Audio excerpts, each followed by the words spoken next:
Gimana? Dengar kok, tapi dengar kok Mas. Dengar ya, sampai sana dengar ya.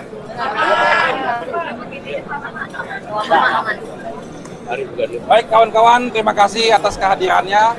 Alhamdulillah hari ini kami tim hukum nasional Amin melaporkan semua kegiatan-kegiatan tim hukum nasional Amin, baik itu yang di pusat maupun di daerah, kepada presiden kami dan wakil presiden kami.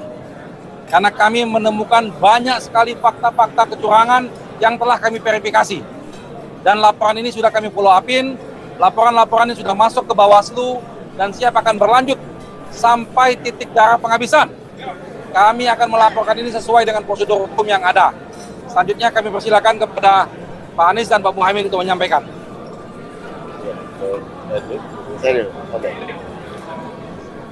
Terima kasih kepada tim hukum nasional, Pak Ari dan seluruh jajaran, terutama tim hukum daerah yang telah terus mengumpulkan fakta, data, potensi bagi persiapan terwujudnya pemilu yang jujur, adil.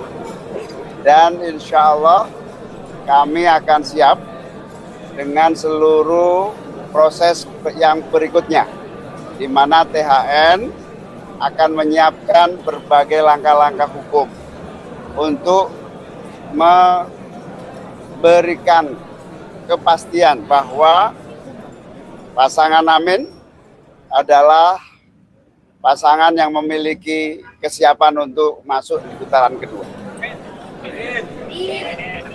Ya, teman-teman sekalian, kami ingin garisbawahi kurang keras. Kurang keras ini, cukup. Satu volume lagi. Ini teman-teman, saya ingin tegaskan kepada semua bahwa pemilihan umum harus dijaga integritas. Pilarnya demokrasi adalah kepercayaan. Dan salah satu unsur dari kepercayaan adalah kejujuran. Agar proses demokrasi ini berjalan dengan baik dan menghasilkan pemerintahan yang berfungsi dengan baik, maka pilpres, pemilu harus dijalankan dengan kejujuran. Kami tidak mau gegabah. Tidak ada di hari pertama, hari kedua, deklarasi kecurangan ini, tidak. Kami tidak mau gegabah. Karena kami ingin menghormati rakyat Indonesia, dengan rakyat Indonesia mendapatkan informasi yang akurat, yang matang, yang sudah terverifikasi. Itulah sebabnya kenapa tim hukum bekerja lengkap, dan kami bersyukur tim hukum ini sampai dengan daerah itu komplit di seluruh provinsi, mengumpulkan semua data, dan kami tidak akan menyampaikan informasi yang sekedar menimbulkan kontroversi, tapi kami ingin sampaikan kepada semua. Dari temuan sementara, kami menemukan problem yang terbesar bukan di TPS, tapi problem terbesar yang ditemukan adalah kegiatan-kegiatan pra-TPS. Kegiatan-kegiatan yang membuat aktivitas di TPS itu dipengaruhi dan tidak mencerminkan aspirasi rakyat yang semula ada. Ini temuan yang paling mendasar, pra-TPS. Nah, pra-TPS itu banyak aktivitasnya, nanti detail akan ada. Ini yang sangat mengkhawatirkan. Jadi kualitas dari hasil pemilu yang sesungguhnya harus mencerminkan aspirasi rakyat, di dalam temuan kami sebagian bukan aspirasi rakyat, sebagian adalah aspirasi yang dipaksakan kepada rakyat.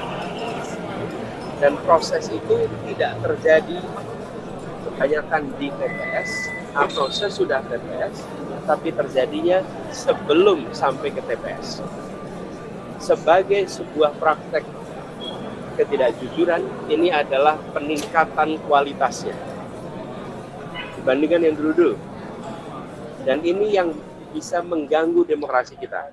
Jadi saya ingin mengajak kepada seluruh rakyat Indonesia, apapun pilihan pilpres saudara-saudara sekalian, boleh memilih nomor 1, boleh memilih nomor 2, boleh memilih nomor 3, tapi harus sama-sama memilih pilpres yang jujur.